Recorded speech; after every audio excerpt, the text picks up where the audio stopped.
Okay, you're live. Yes.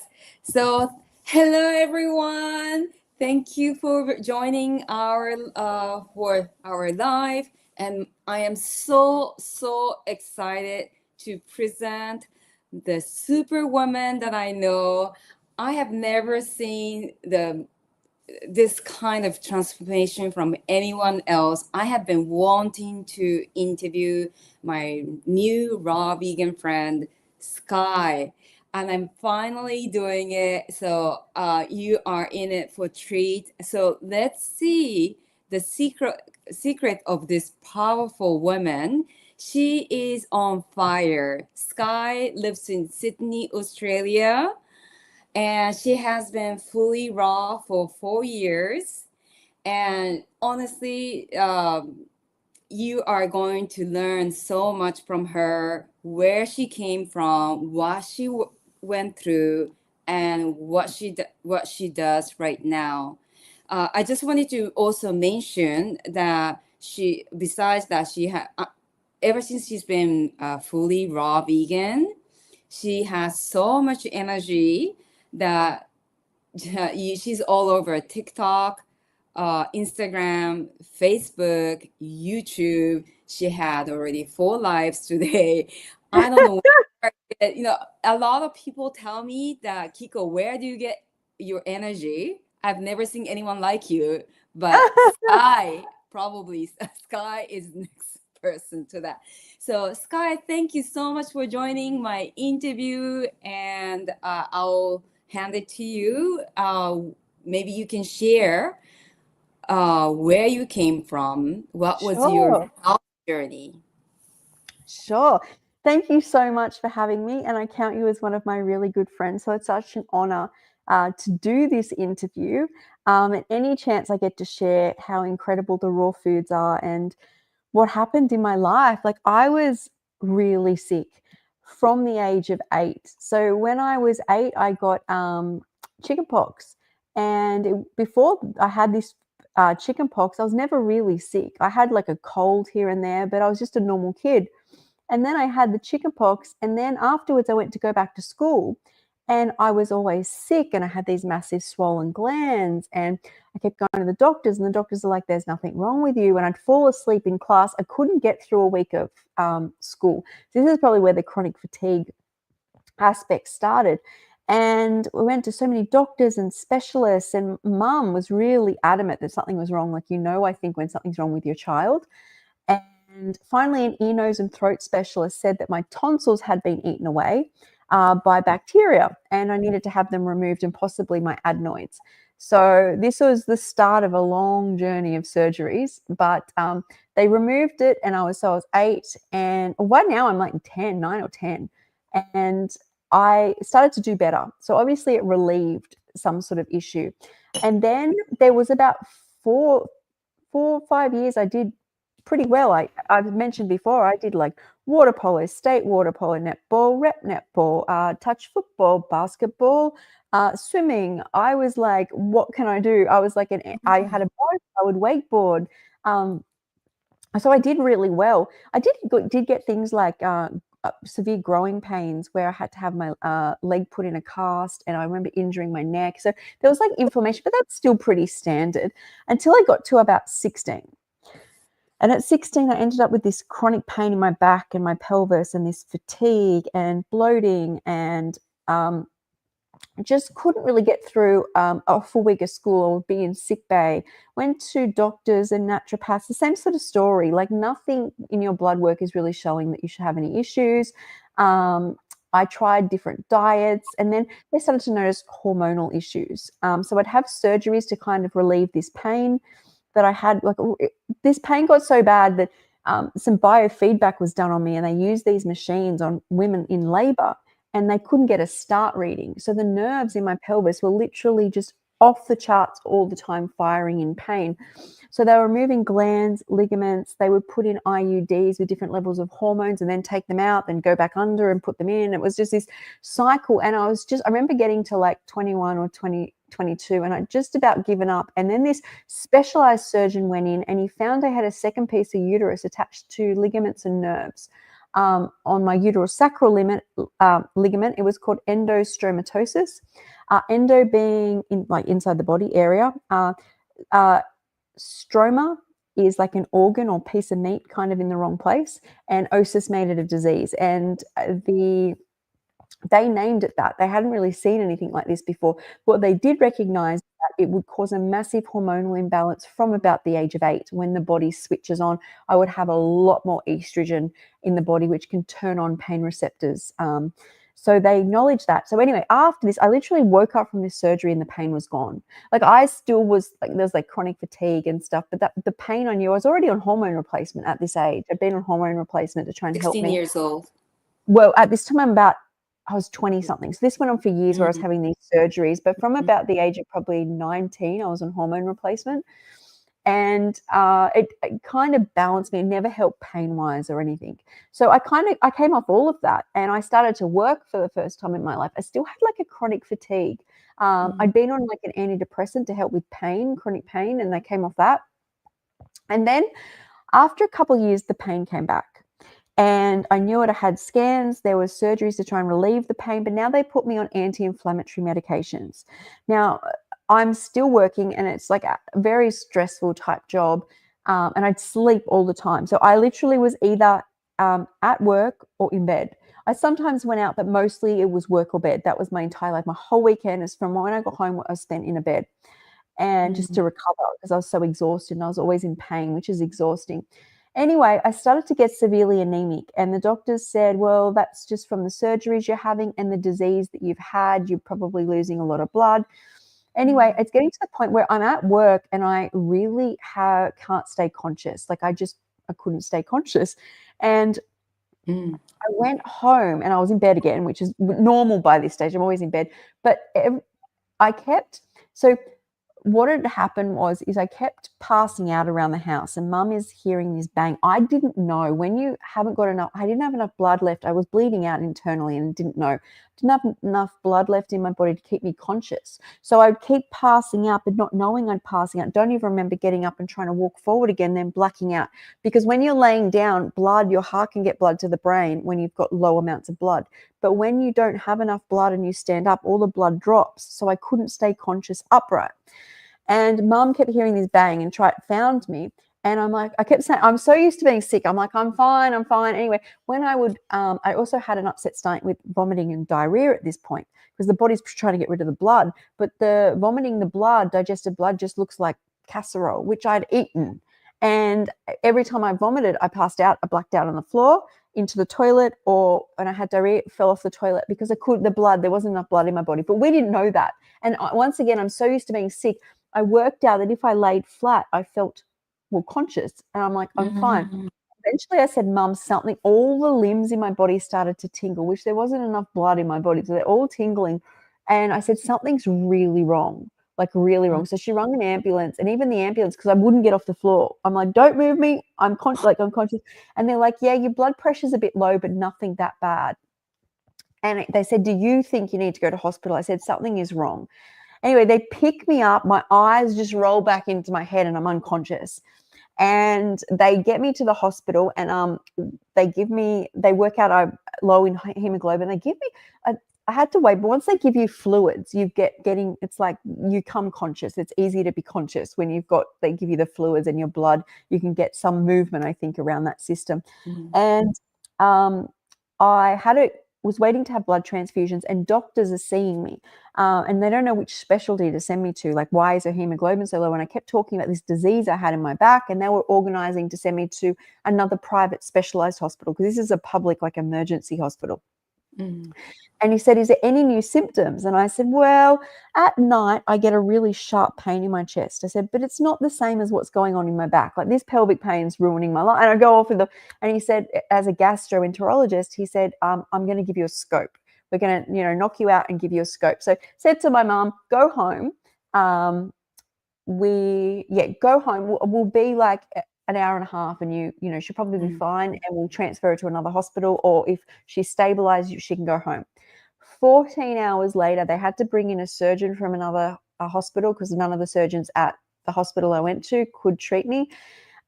they had to cauterize both sides. So they cut me from the chest up the top between the breasts all the way down past my belly button, opened. Because I had a duodenum ulcer, which I didn't feel, which had perforated and bled through. So I'm bleeding into the cavity of my body and into my gut as well. So they cauterized both sides of this, had me open, cauterized, and they're giving a copious amounts of blood transfusions, just over and over and over as they're trying to do this.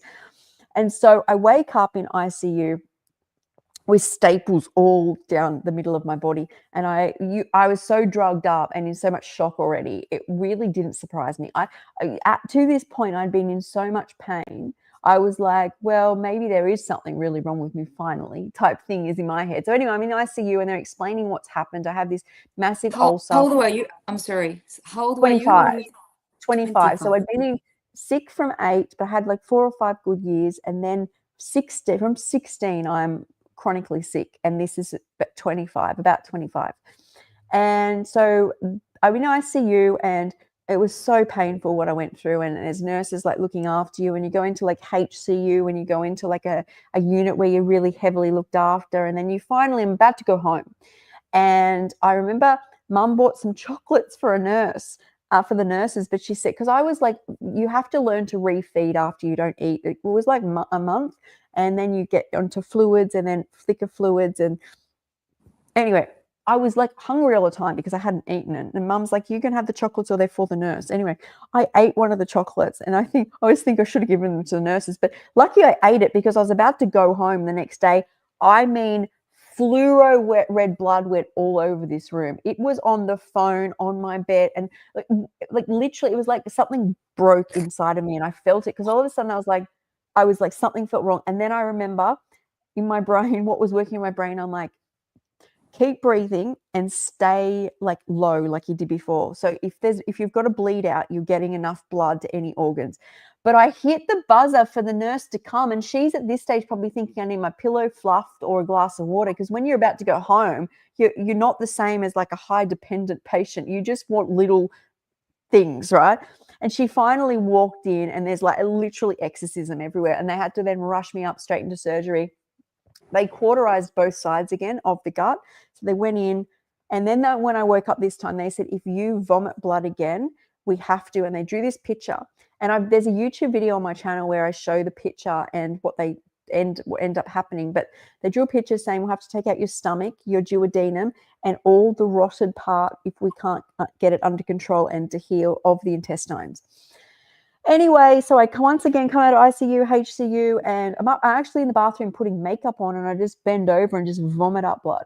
It wasn't like that exorcism part. It was just came up. And then I was like, I'm going to have to tell them. But you have to remember, this sounds really traumatizing, but I'd had so much surgery already for my pelvis. I was always in bed. This was it didn't really, to be honest, at that time didn't faze me. I'm like, I know it sounds full on, but I'm and so all of these surgeons surrounded my bed, and they had to draw these diagrams and show me what's going to happen. And they take me straight up and prep me up because I'm already bleeding out again.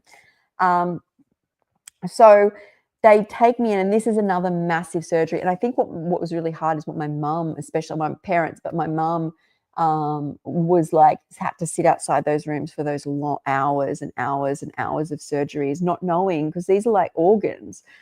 So I come out of this, and this time they'd fixed whatever it was, but it was still I hadn't eaten by this stage, because I'm eating for a few days and then just vomiting blood and back in. So I'm really, really, really tiny.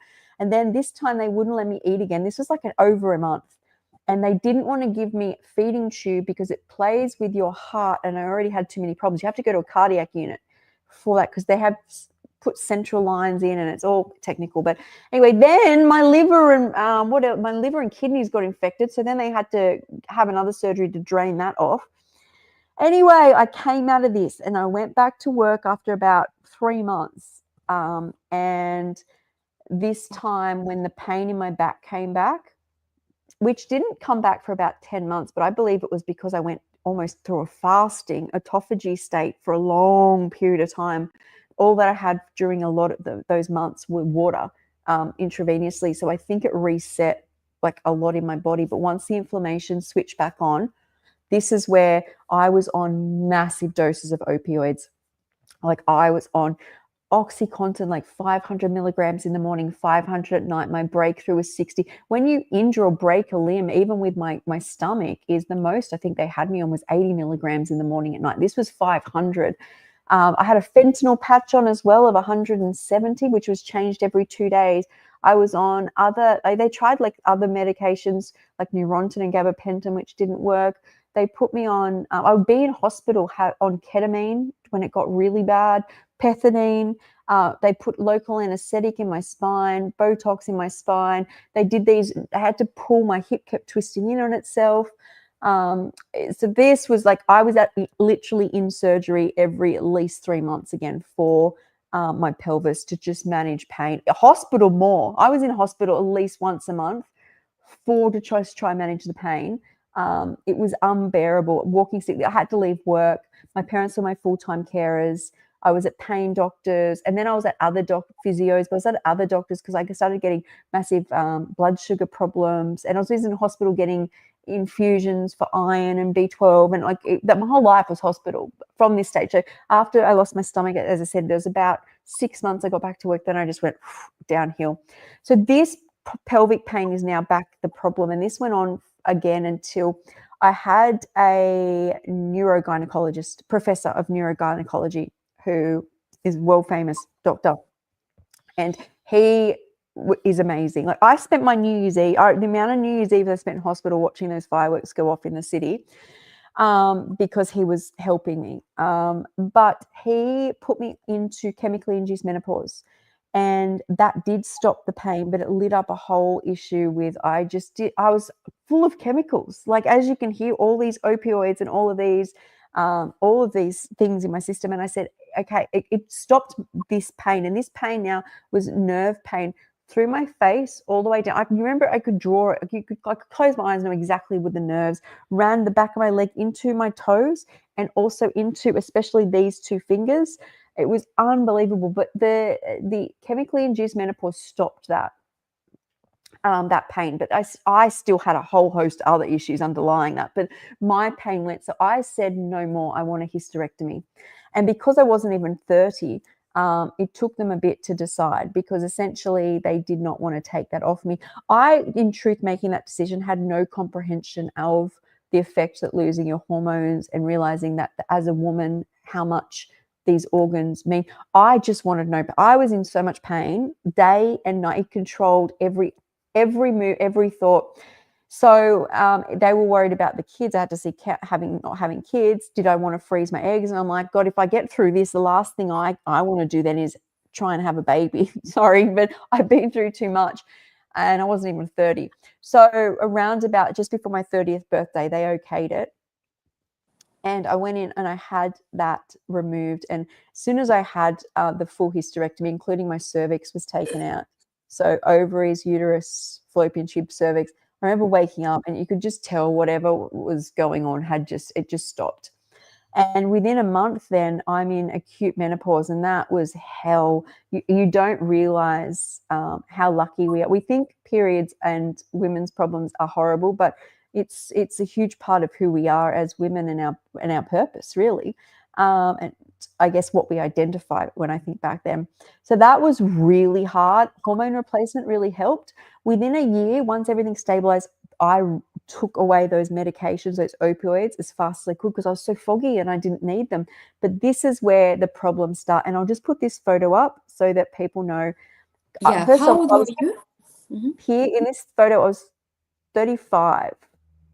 So I had, by this stage when this happened, I had been constantly coming off opioids and blood sugar issues, tachycardia issues, POTS, all these other things were coming. I wouldn't absorb any food. I was literally on protein shakes and meals.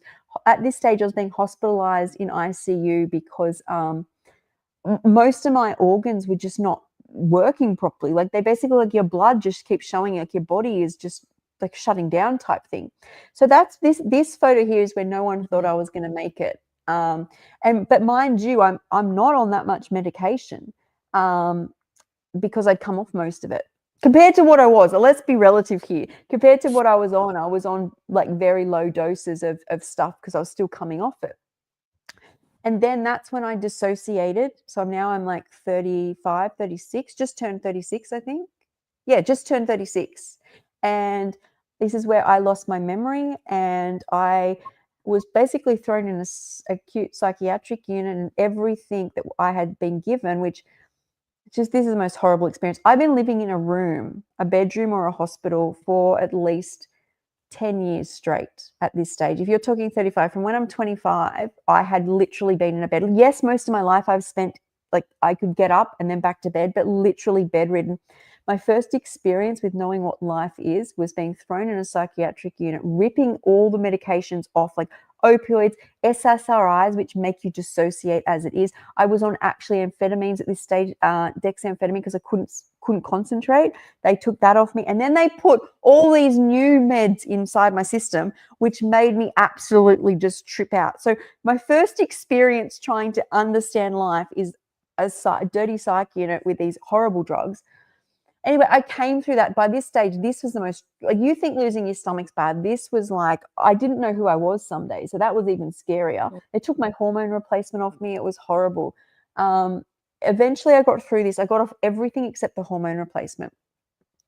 And I did relatively well for about a year on a paleo diet. So not like this, but I would work for my brother-in-law as like receptionist. I would go to the gym every day. I would go out with friends. I might have a glass of wine here and there, but most of my life I was trying to be healthy with like exercise and food.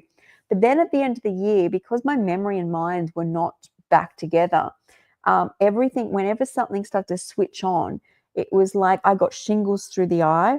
This is where I got shingles through the eye. Then I got neurological functional disorder where I couldn't walk or talk. It looked like I had a stroke. At some periods for 2 weeks, I just did not move. Other people would have to dress me. I couldn't walk. Had to learn to walk in a neurological hospital for 10 weeks and butter my toast and tie my shoes. And I think this was even harder because I'd experienced that 1 year of what life actually felt like. And then I had massive psychiatric issues. So there was, I think, 9 psychiatric hospital stays.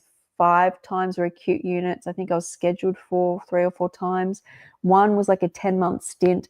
I also had a neurological functional disorder, which I think feeds into that, where you've got acute PTSD, depression, suicidal thoughts.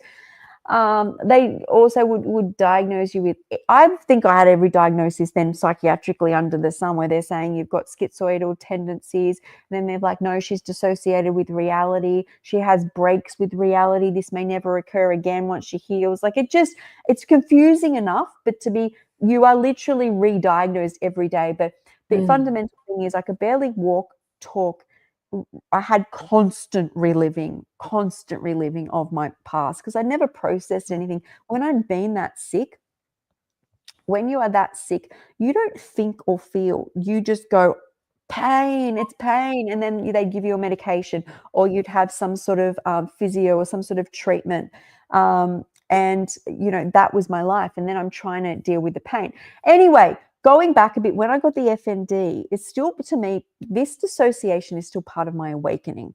I feel like since losing my memory and becoming who I am, I started to awaken to a different reality. You get rid of pain, you get rid of all those medications, and you start to have this brand new reality. So after being paleo, when I had FND, I was in hospital, psychiatric units, neurological hospitals.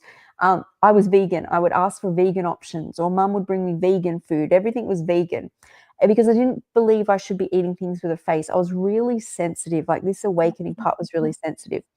Anyway, so I ended up in a psych unit where they put me back on a private one, which is very different to public, where they put me back on some meds which I'd originally been on, which was some SSRIs, but which was used for pain back then, now depression and anxiety, and back on amphetamines because I couldn't focus on anything. And that did click over something, like, as in I get better, not at all like this, but I was better up, because before I was just either like laying there like in a vegetative type state, basically.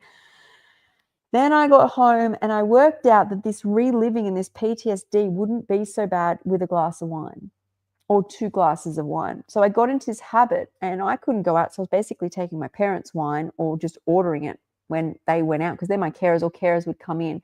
and I would just sip on wine all day.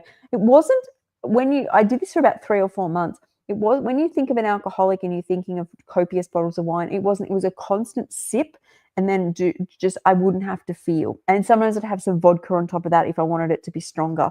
But it wasn't huge amounts. And I'm like, oh, I've got about 2 years of this with it because I was so sick. Within 3 or 4 months, I was rushed to hospital. My liver was failing. I was in hospital for about 3 weeks. And when I was discharged, Mum and Dad said, we won't be your carers anymore. We can't do this, which essentially, I've become an alcoholic. And so at that stage, this whole thing, I can't believe any of this happened to me. Then I tried to go to get help in like a rehab, and I was having seizures, and then I ended up in a hospital. So I'm sleeping on the streets outside the hospital because I'm so sick and confused. And then they've taken me off medications that I was on again. So it was hard for me to like stay conscious or in reality without the medications. And anyway, then my brother-in-law helps me stay in hotels back where I live now, near here. But how I survived this, it's very hard when you're not in reality, when you're dissociated or you can't stay conscious or you fall asleep in gardens. At this stage, I didn't go back to alcohol per se. Like I would go, oh, I'll have some wine or something in a hotel room and it'll end up a whole bottle. But it wasn't the same as constantly drinking all day.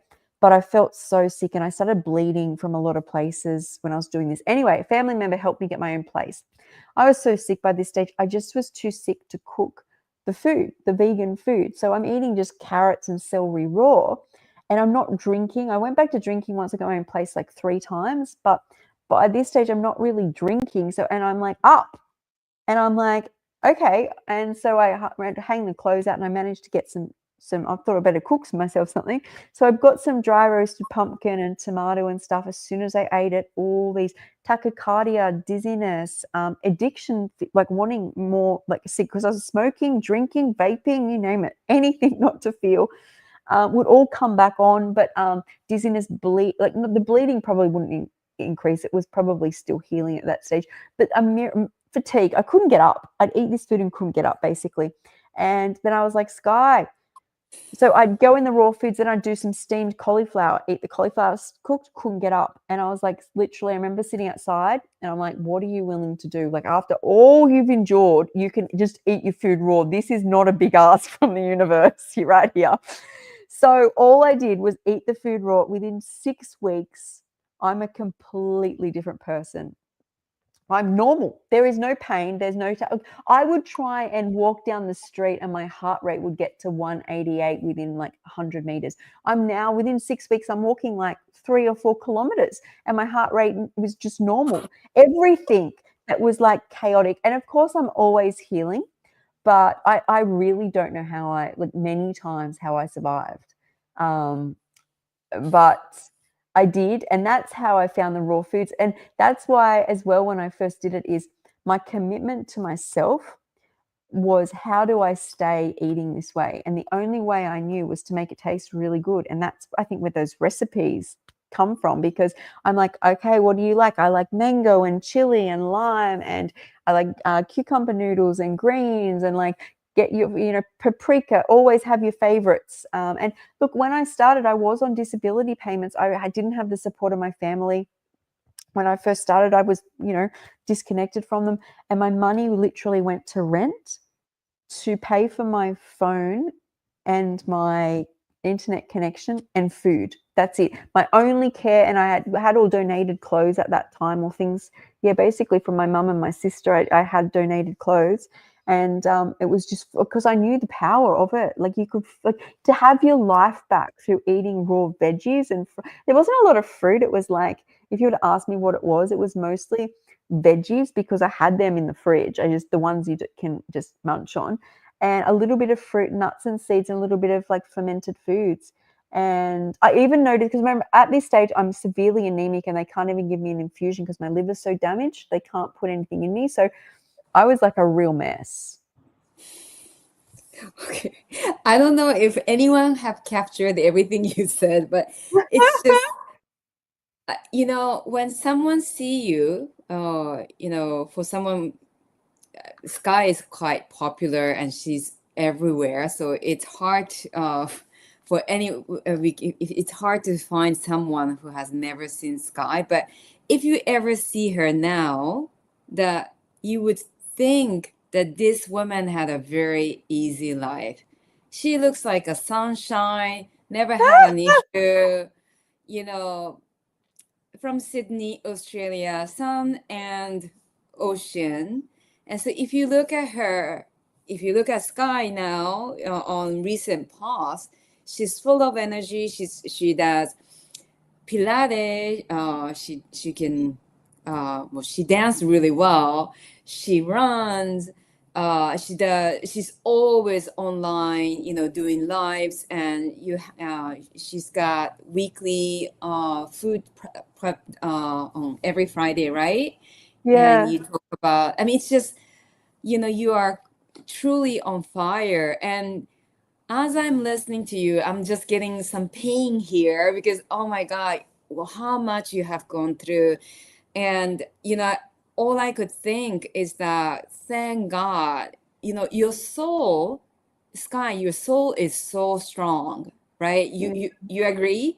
I mean, you Yeah. cannot even believe yourself that you have gone through so many surgeries, major surgeries, Mm. so much pain that you've gone through, that it's just this, I cannot find the word. I mean, you're beyond inspirational, and thank God you're here. And I'm really grateful that you show up every day, you share your stories. I have many questions though. Um, Sure. so let's see. Mm, you were actually, before we started this live, you've mentioned, like, honestly, you are like full on, and I really don't know how you get to do so much every day, and you're always, so much energy, shining, and with bright smiles, great energy all the time. And you were saying that this is easy for you because I'll let you share that part that you shared. Sure. So I find being constantly online very easy because I live in my truth. So of course there's passion behind it. If you've been through what I've been through, you can see why I'm so driven. Like if somebody is that sick, like unbelievably, like almost tortured, you can see that passion. But I said to you, is what makes me being online. I could be online all day. I wouldn't even care if someone filmed most of my day, because I live in my truth. And when you live in your truth, you come on camera with no fear. Like I am comfortable sharing everything, and when you sit in that space, you can call it being an influencer, but I think of it more as hopefully an inspiration. Mm, That because if you come on here and you are putting on some sort of facade, it takes a lot of energy, but I gain a lot of energy by releasing and sharing my pain so that nobody else has to endure that amount of pain. mm. But also, it becomes very easy when I don't have to second guess myself. Like it's very natural. Yeah, thank you so much. I have been wanting to do this interview with you for the longest time, honestly, because I don't know any other stories as inspirational as this one. Because when I see you, right, I don't see I don't see the heaviness. I know you've gone through so much, but we talk quite often. Yeah. We send voice messages, pretty much every day. You're always light. We might have some challenging times, but you're always very positive and you're kind to yourself. That's very important. Many people are very kind to others, and one of the character that I've seen in you is that you are very kind to yourself. And you were sharing that it's coming, maybe your mom is a huge part of that. You want to share that? Well, I think because a lot of people say we're talking about how my positivity, because I literally see the good in everything. The world, I was like, the world. I don't know. I think like here, like I break. I break my toe and mum's like, well, at least you got another leg. Like I've always been around. I actually, if you ask my mum, although I had huge mental health challenges when I split with reality, and after that, leading up to that, I would wake up as sick as I was with a smile. I was always happy. And I was saying to you the other day, to this day, like as a raw vegan, I've had an incident where I've vomited, and my brain goes, well, at least you're not eating acidic food. It doesn't burn you much anymore. My positivity is like off the charts, but I do notice my sister's the same. My mum is the same. So it's probably always been around me, but nobody can understand how much that is probably what saved me. As opposed, we can literally break ourselves. Like, why would the body stay here if we constantly put ourselves down? And having an awakening, or having going from that amount of pain and suffering like I did, and if you've eaten a raw food diet and you lose pain, and you not only that, the whole universe starts sparkling. The amount of gratitude I hold for that space, the space I live in, and who I've become now is off the charts. Like, I also realized, because you've heard me say this on Jillian's channel, she said, who's your inspiration? I'm like, me. I'm my inspiration. I mean, I'm the one who's Yeah. near death. I've been through all of that. Who else is like, I had the strength, and I was like, I'm the superhero. And if you can see that you are, and I'm not the only person who, if you're 20, 30, whatever, you've been through it. Like, no one knows what you've overcome, but you do. And if you can like see that as like the charge of inspiration, you can look to yourself more for all those reasons that you got through something, you stayed doing something, why you want to do something. And also, I was remembering today that all those years I was sick, I got asked a lot, are you religious, or what do you believe? I always believed. I was always like, I believe. What do I believe in? I don't know, but I believe there's more. And I always said, if I got through what I did, I would help others. Because if I could, I even knew before I got through even worse of it, that no one should suffer. I didn't want anyone to suffer. So I've gone off a bit there, but yeah, it No, is that's sitting in gratitude and love and positivity, and seeing the assets that people like family. I mean, your family loves you, what they can gift you. See the good in everything, and then you can't really stay unhappy. I just have to say thank you. And thank God, honestly, that you are here, and it all makes sense the way you're explaining. But I just want to say that there are three messages that we received. By the way, thank you so much for connecting, because that's so encouraging that we are reaching out to some people. You both radiate warmth. That's nice. One flash said that. And Christine, she asked me where I'm from. I'm from Kyoto, Japan. So I'm close to, like, time zone wise, I'm very close to Skies. So we're only 1 hour away. Rare. Which is rare. I Yes. feel like online everyone is Europe or the US, and it's like this extreme. But yeah, we're nice and close in time. And yeah, Christine mentioned, will you do help some people or help people? And Skye has been, so you have been coaching for how many years now? 3 years now. Yeah, 3 years. So you can reach out to her. I'm also open, if you want to reach out to me as well. And yeah, I wanted to ask you. So you've been fully raw vegan for over 4 years now, and you've been coaching for 3 years. The first YouTube that you posted, how? So you've discovered raw vegan by chance, because just steamed cauliflower was just Yeah. causing you some issue, which is like, it's hard to believe for many people, right? But so from the time that you discovered by accident this raw vegan diet till the point that you decided to release that YouTube, how long did it take? That was 2 years. So I was in Bali with my family, and the first one is trying durian with my niece. So I wasn't even ready to put myself out there. I wanted to put something very general out, like a vlog where I went and bought some durian and tropical fruits. but it's something I constantly thought about. And the only thing that stops us doing it, which I, as I said, do 4 or 5 times a day now, and that's not even including reels, is fear. And how do you overcome something like that? And that is, as soon as I could, I realized how special what I had done was. So if you go back, even I'd only been raw for, like, even like getting flowers on my birthday, I remember starting to post that. But my first salad was like October, and I went raw in it in July.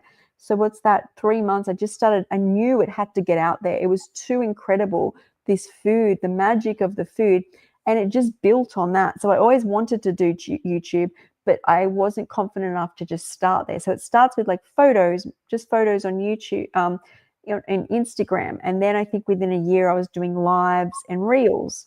And then after you do enough of that, I felt, and I'd done some interviews with other people, like Jillian. I'd been on Jillian's channel.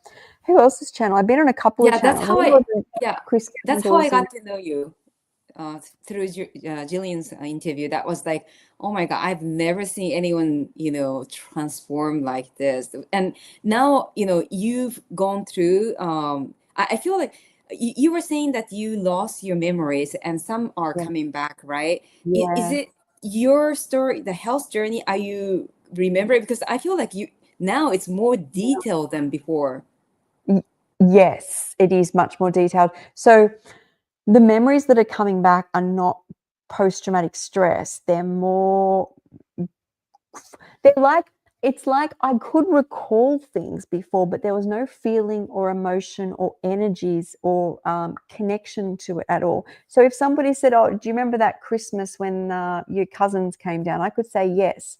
But it's very different to thinking now of it and being like, oh, I remember that. Do you remember when we talked and we shared? The feeling, what makes us human, completely gone. And that had gone from when I lost what you call your memory or dissociation. Like I literally was so traumatized. Obviously, my brain cut it off. So a lot of it has come back. And as I said, it hasn't, the trauma part of it or this hard part hasn't come back per se. And if it does, it's usually attached to good memory. As in, like, because what you have to remember is, although I suffered before I dissociated, that was my life. I didn't know any different. To be sick from the age of 8, have like 4 or 5 good years, and then be sick from 16 is my reality was built in that. And it wasn't, at that time, I didn't think I was the worst off. I knew I wasn't the worst off. There's always someone worse. I didn't really feel depressed. So when it comes back in that realm. I will say, I got rid of my hormone replacement, all my medications I got rid of, and I'm putting the estrogen back in, has unlocked part of my brain, because I was on the estrogen replacement after having a full hysterectomy from 30 to 30, well, to 40, I think, for 10 years. And then I stopped it completely for 3 years. And then I realized I was getting like cracking in my bones, aging really fast. Memory wasn't as sharp. And for me, it's becoming very protective. But I think even before you say that the estrogen does activate neurotransmitters in the brain, it also, there's got to be part of my memory attached to that. So also, as I've said before, is I'm using moisturizer I used to use, and I'm doing makeup like I used to do. Not exactly like I used to do it. I'm very much tapping into some of the old things that I choose to have back in my life, because I could tell I'm wanting to find her. Like the hardest thing, no one can understand what it feels like to lose yourself. You may think days get hard, or my life was hard losing all these organs, but nothing is as hard as losing yourself. And that's why when she comes back, I come back, is there's so much love there, because we can literally break ourselves down, and then imagine you lose your memories and who you are and how you felt and things you take for granted. Like we have, like, your whole identity goes. And as I come back, so I think doing YouTube helps me tell my story better. The more I tell it, it comes better. But there is a big a part of me that's coming back. But as I've shared, and I'm going to do my live tomorrow on mental health, because what is very apparent now is how much time lapsed because I was sick. these last few years, I think I've just felt like a child. I was still dissociated in a safe way. And now when you realize you're halfway through your life, yet life is just starting, that is a struggle. But it, yeah, it's just part of my story that I share. Yeah, I'm so excited for your live tomorrow. I love your YouTube. I love all of your lives. And if anyone is not following yet, go follow her. She's got a free private Facebook group. So she's so generous. She's just giving away everything for free, pretty much. And I'm so grateful that you're there to always show up, no matter what. Even if you're having, you broke your toe recently, and you share that you were going some hard time, you drank coffee which you haven't touched Yeah. for a long period of time, and you are the reason I've shared my story as well. Christine asked me what I eat, and I eat pretty much like what Skye eats. I feel like, whenever I see Skye's post, like, it's like, oh yeah, this is what uh, what I want to eat, or what this is what I'm eating. So I'm fully raw now. I have been high raw vegan for the past 20 years. And I have been wanting to share this journey for the longest time. And I just somehow yeah, I just didn't think I was good enough, and I always had some excuse. And January this year, I started to write my book as part of the Raw Vegan Bundle. And Skye and Skye has interviewed me, and that interview, it took me a courage, but I could have done it because of thanks to you, Skye. You said that it's this ups and downs. It's something we have to share, because this diet is amazing. This is what gave us our life back. So it's an amazing diet, but we are still going through a few things that we should share, that so that we can Yeah. inspire and give some, instead of giving, oh, you should do this, you should do that. It's better to share our own story and let them, decide if that works with. 100%. If I Mm, can bestow onto anyone to share that gift, like share your journey, not to force somebody else to do it, but to inspire someone else to be the best version of their self on their mm, journey. That's what it's about. And look, mm, when I first got well, of course, it was like mind blowing the difference, like that raw foods could do. But in actual fact, like that sparkly superhero way doesn't help as many people as when I go through my struggles, because people are like, I went back to coffee. It's nice to know somebody else did. I'm not having it now, mm, but someone else has gone through that battle, or I've gone through shingles and that battle. And you can help a lot of people by being yourself. Like, mhm, imagine if we all lived out, which essentially is what I do, is I live my life, and the job I have is just to share who I am. And that is mm, what is saving lives or changing mm, lives. And that's it. We each have a perspective and a gift that no other soul has. So when we mm, come together and share, and you don't have to be in front of a camera. I'm inspired daily by the people that show up for all my lives and all my mm, talks. And I feel mm, like I'm just as connected, if not more, because I speak to them or see them come up on my live. And mm, I haven't even seen who they are. But so and they share bits of their story, and we share it on here as well. We bring up any comments or thoughts. mm, All of that is creating like goodness and help for other people. mm, And you see in the chat there is people like go back and forth and go, oh, that happened to you. Oh, I tried this. And that's what mm, I want to encourage, is because what saved my life, so you can imagine, is there would have been close to $1 million, if not more, spent on my health, trying to keep me alive and get me well. Top mm, doctors, top experts, years at university, you name it, right? And then all of a sudden there's a girl who's lost her mind, her memory, an alcoholic, can barely stand up, had just been homeless, has no money, no support, and heals herself. Okay. So in that moment, there's a power in that. It's like, mm, what I have nothing, but I have everything. mm, Obviously this was always here. And sometimes the having what we think is everything can cloud our judgment of what really matters and what really is. And that's why I believe if I can heal at that level, everyone can heal parts of Mm, themselves, because mm, that is like, that's like, can somebody be much sicker? Like, and it's in all of us. So, and I'm not mm, telling people how to do it. I'm just mm, inspiring people to know that they can do it. A mhm, lot of the time, it's letting go of what we thought reality was.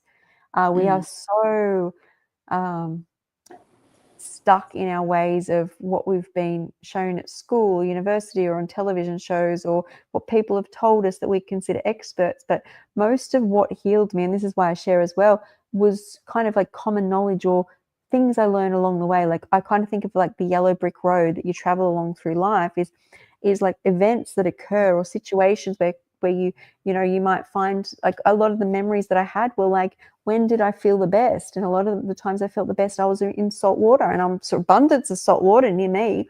So I got back to that. And a lot of the memories I had where I felt, like, especially at night, where I felt good, I had spent a lot of time in the sun. Also, I remember thinking back, when had I ever felt the best? Now, it didn't heal me, but when did you feel the best? And it was when I ate all these like cooked plant-based foods, like literally cooked vegetables. So I mm, started with all these little pieces of puzzles throughout this yellow brick road journey called my life, that mhm, made me feel good. And that's all you can do. That's what I want to encourage people to do, because if you work with someone and you say, when have you ever felt the best in your life? And they're like, it might have been when I was 4 years old, this happened, or this. If you start patching all that together, you'll find you have the tools to get you started on mm, feeling much better than you do right now.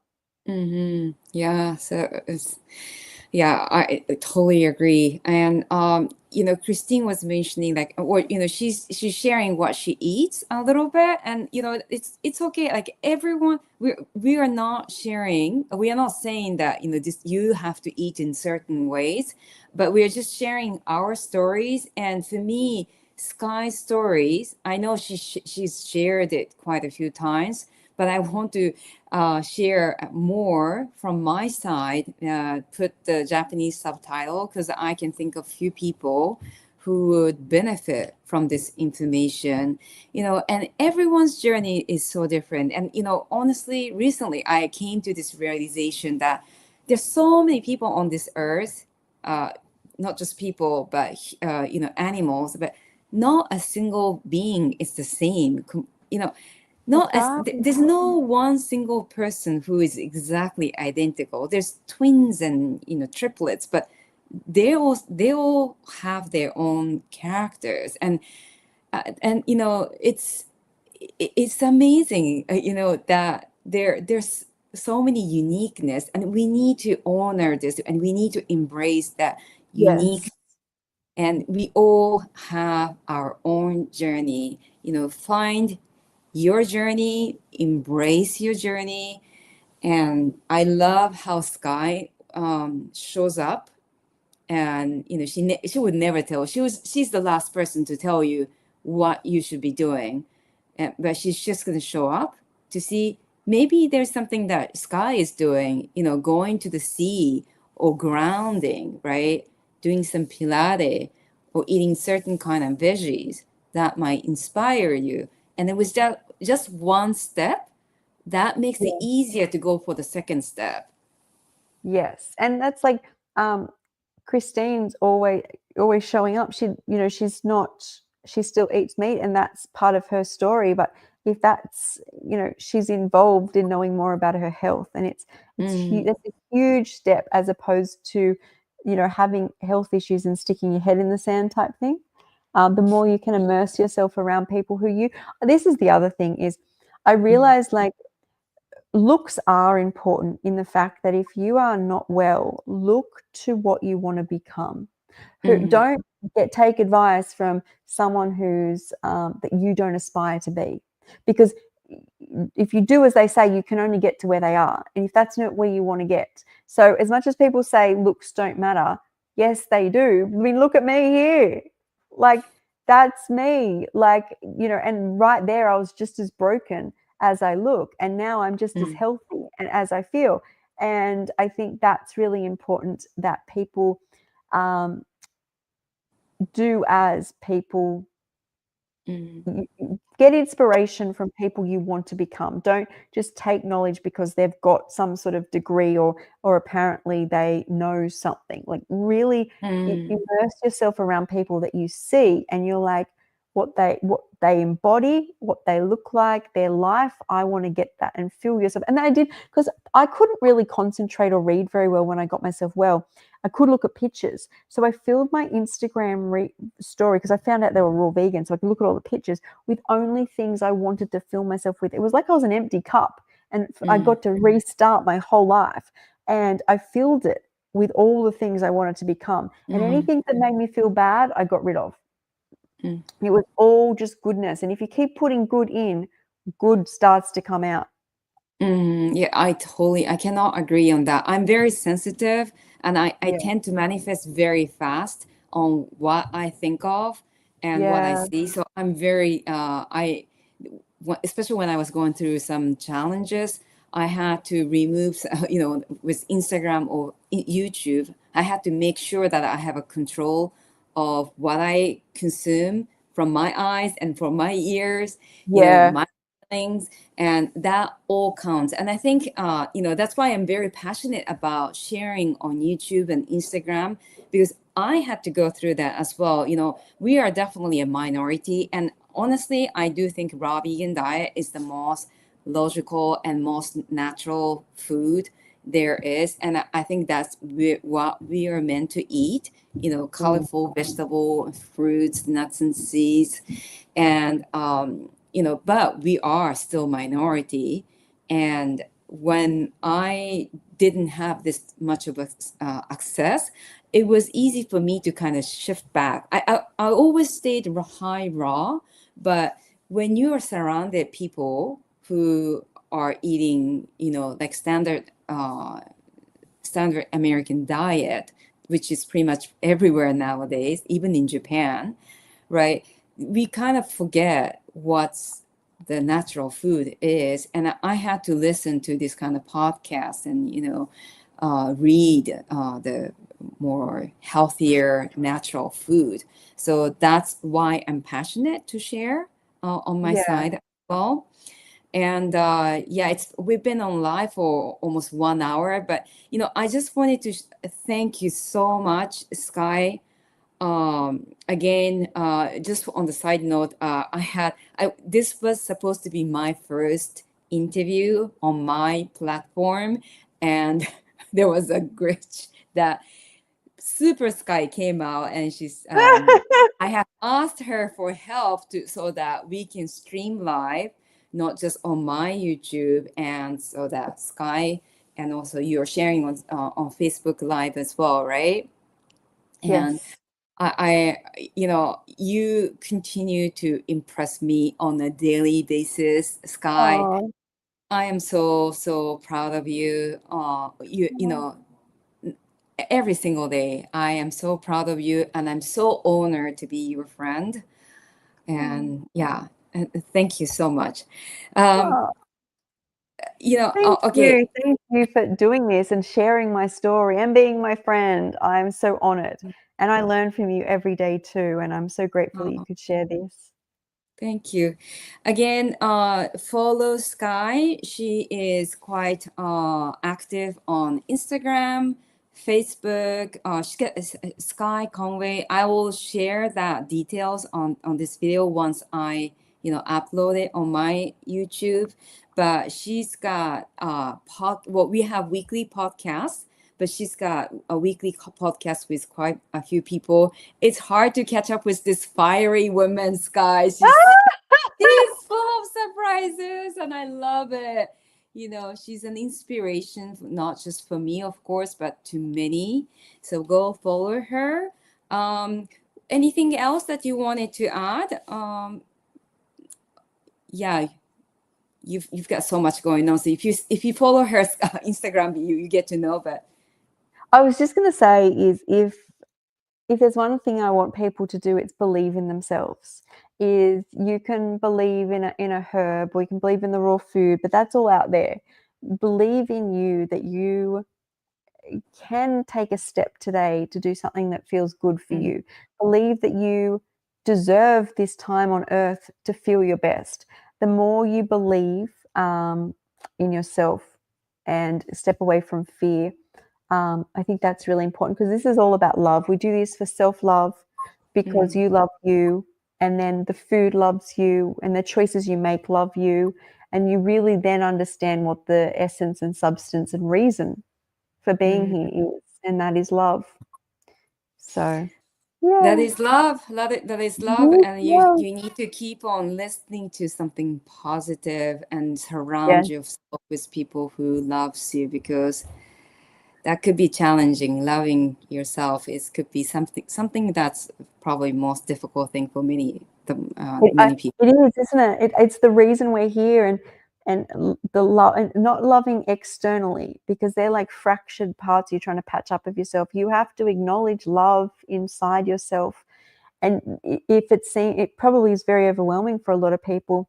So the best place to start is with what your passion is, and honor yourself for what you actually are capable of. Whether you're a knitter, a cook, a good basketball player, is love yourself in something you can recognize, and usually it'll be what others have acknowledged is good, and start there, Mm. and then from there recognize all the things you're capable of doing, and have been capable of doing. I mean, surviving on this planet is one thing, like that's just Mm-hmm. like, you love Yes. yourself for doing that. But it really is, the more you love yourself, the more you can sit in love and make choices of love, and that's when you realize is essentially raw food is this expression of love. If you have been on a fully raw diet, you will know from when you think about it to when you eat it to afterwards, there's no harm. You don't feel nauseous or sick or bloated. If you put something in your body which causes a symptom, it's self-harm. And Mm. you need to find a way to find a way to love yourself, especially with the food, because we have to eat. So that was one of the things, is once you know, you can't Mm. unknow, and that was the Mm. truth. Mm. Like, that sitting in truth is, I can eat the cooked cauliflower, but I can't get up. Or I can, you can enjoy the cooked, dry roasted sweet potato or pumpkin, but you can't get up. Is that loving yourself, Skye? And the answer was no. It's not loving yourself. Is you have to eat it raw so you can get up. That's one thing you got to do each day. So that was like that journey. But it's yeah. It makes sense that you are fully committed to be fully raw vegan for 4 years. Yeah. That makes, yeah. Yeah. Uh, Before we close, I just wanted to look at the comments from Christine. Uh, Sure. I Sky, can drop it. Someone's asked for your Instagram, if you want me to drop Sky, your did you say have brain fog before, and what may help? I've been brain fog since Monday. Okay, what helps? Brain fog is gut. If you've got brain fog, there's an issue with your gut. It can be hormonal issues as well, but if it's just come on from Monday, usually we're talking about gut. You've probably got bloating as well, digestive issues. You just find the brain and the gut are very in line. How do you heal that? It looks different for each person. That's the thing Mm. with when you. Sorry, I'm just trying to find your Instagram here. I've jumped off. When it comes to brain fog, it is literally gut. As I said, all hormones. You've had a really big hormone drop. Candida, leaky gut's a huge one, as I spoke about earlier, where you get the epithelial cells, the channel between where the electrolytes go, kind of splits open, and you get a whole lot of rubbish going through. And when I say rubbish, it still can be things that you think are good for you. You could be eating a whole lot of vegetables which aren't serving you. My greatest suggestion with something like that is getting up into whole food, plant-based, and eating very simply. And once you get there, is being supported by a health coach. It doesn't have to be a raw health coach, or it could be a naturopath, so that you are building in your gut while you're eating like quite light and simple. And then as you add foods back, you will then know what food's doing what.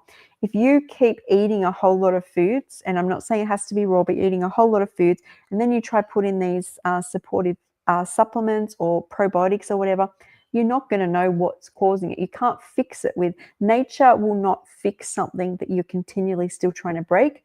You have to fix it with food and lifestyle, and then all the other things will just support it. But it's if what gets rid of it for one person when it's gut related is never the same Mm, for two people, but it is gut. That's yeah, my word. that's a free consultation for There you Christine. go. Thank you. And yeah, my Instagram is Namado, Hang on a Namadokiko. sec. What I'll And you do should here is just N as in Nancy, A as in Apple, M as there. I've got in, it. Here, I'll drop yeah. it. I did have it. I've got up. You've got a couple of pages there going on, I and know, I I know. I've here we go. changed I'll drop a few it. times. Here. Here we go. So let me Thank you, just. Skye. And There yeah, we go. If you want to find Kiko. thank you so much. Well, That's all thank right. you, everyone, for joining in Christine. I appreciate your message, and I love to connect and get some feedbacks. But most of all, Skye, thank you so much. Thank God you've gone through it. I mean, I just have to say your soul is very, very strong because Aw. some people just go through something very light and they could just decide to, their soul decide to go away, but your Yeah. soul decided to stay. And thank God you have I so think much. the reason on that was like when you fight for your life, like that whole time I was fighting for my life. So it never made sense that I would feel that I wanted to leave because I was so the whole time all I wanted to do is get out of pain. The surgery is to get out of pain. I didn't want to get out of pain to leave this planet. I wanted to get out of pain to live on this planet. So I think that was kind of ingrained, is like I was just so driven. But it was hard, as I said, since when I dissociated and went through that whole spiritual Mm. awakening part, that was a whole different ball game. But yeah. There's We're here so much now. there's so much in this woman, and that's why we have this weekly podcast. And she's got so much live going on, and it never gets old. It's I watch her YouTube live, and I'm like, wow. I really am like, wow, There's really. more. Yeah. So yeah, There's always surprise more. box. Yeah. There's So, always well, more. thanks for All tuning in. right. Thank you, Skye. Thank you, You're Thank you so much for your welcome. knowledge and share your story. That's just amazing. And I do hope that you reach out to Skye. She's got a private consultation, very limited time because she's a busy woman. Yeah, So, that's right. I'm getting very busy. All right. See you later. bye. Bye, Bye. everyone. Thank you.